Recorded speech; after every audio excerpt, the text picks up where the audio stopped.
आज बिहान बिहानै उठेर म साइक्लिङ गर्न गएँ बदापुरबाट सिमरनगढ। तपाईँको 38 किलोमिटर पर्छ। राइड गरेँ, राइड गर्दा गर्दा लगभग करिब कलायाको बाटो यो सिरपुर छिर्ने बाटो हो।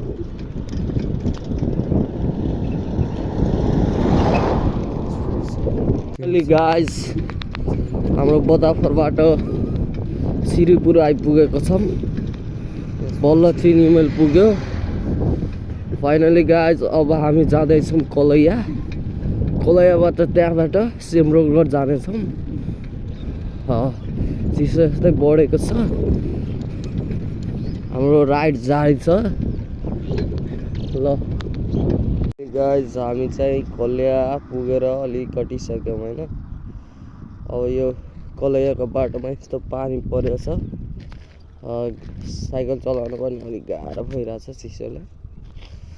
फाइनली गाइस अब हामी निस्किरहेछौँ। गाइस हामी कलैयाको घन्टाघर पुगेछौँ। फाइनली बदापुरबाट कलैयाको घन्टाघर पुग्यो। अब यहाँबाट हामी सिमरनगढको बाटो लाग्दैछौँ। कलैयाको बाटो यो बरियापुर गढीभाइ जाने बाटो हो। यो बाटो हामी सिमरनगढ पनि गइपुग्छौँ, तर हामीलाई जानु छ सिमरनगढ। त्यही भएर म फास्ट हिँडिहालेँ। चिसो लास्टै छ। यहाँ पानी परिरहेको छ। मेरो ज्याकेट सुजहरू भिजिसकेको छ। तर कस्टमरले फोन गरेर मलाई हैरान पारेको थियो। सिमरनगढको हाम्रो रोहितजी, त्यहाँको एजेन्ट हाम्रो रोहितजी हुनुहुन्छ। उहाँले फोन गरेको थियो क्युआरको लागि। त्यही भएर म जाँदैछु। उहाँले रिपिट पनि गर्नुहुन्छ। राम्रै उहाँको व्यवसाय चलिरहेको छ। उहाँले नै फोन गरेको थियो। त्यही भएर म आज साइकलले नै जाडो भएर बाइकमा चलाउन सक्छु भनेर साइकल नै हिँडेछु। तपाईँको 43 किलोमिटर अझै जानु छ। मलाई लाग्छ कि यो पनि पार हुन्छ। फाइनली गाइस हामी कञ्चनपुर आइपुग्यौँ। अब सिमरनगढ पुग्नै लाग्छौँ। बाटैमा छौँ अझै। फाइनली गाइस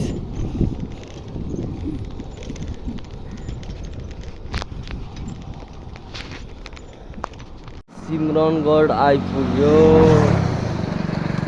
यो करिब 2.5 घन्टा लाग्यो आउँदा। लास्टै ठकाइ लाग्छ। जे होस् चिसो जे होस् गर्मी भएको छ चलाउँदा साइकल। सिमरनगढ आइपुग्यो फाइनली। बसवरी आइपुग्यो सिमरनगढ कटेर यादव टोल। यो चाहिँ हाम्रो एजेन्ट ज्ञानदीप जेनरलिस्टर, किराना जेनरलिस्टर र रोहित। उहाँले हाम्रो रिमिट पनि गर्नुहुन्छ। उहाँले नै फोन गर्नुभएको थियो क्युआरको लागि यो एरियामा।